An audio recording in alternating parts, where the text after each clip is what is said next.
The push for universal electricity access and energy growth continues to hit funding roadblocks. The efforts to connect rural areas to the national grid and key hydropower projects are stalled due to lack of funds.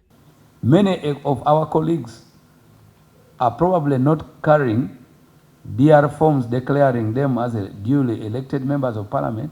One of the most critical aspects where people got indicted was the failed rural electrification projects.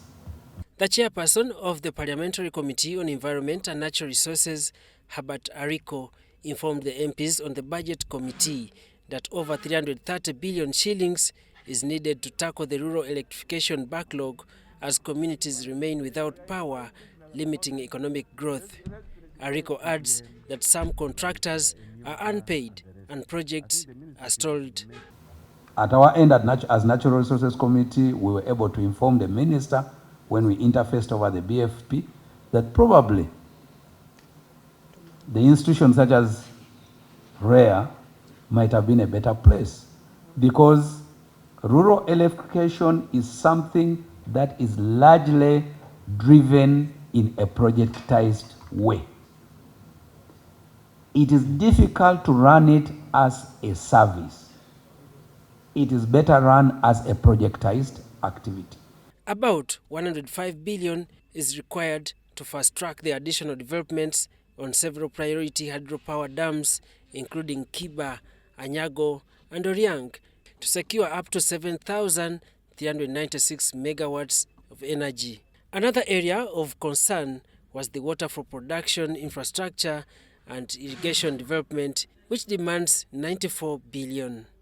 National Water and Sewage Corporation is in a shortfall of 90 billion funding for water supply expansion to 33 priority towns. A case in point is the Karuma water project of National Water, which is going to provide up to 30 million liters of water, cubic meters of water per day.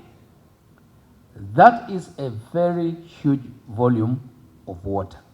This has been further crippled by the outstanding government arrears totaling to 69.4 billion, which National Water and Sewage Corporation has not received from 40 MDAs as of December 2025.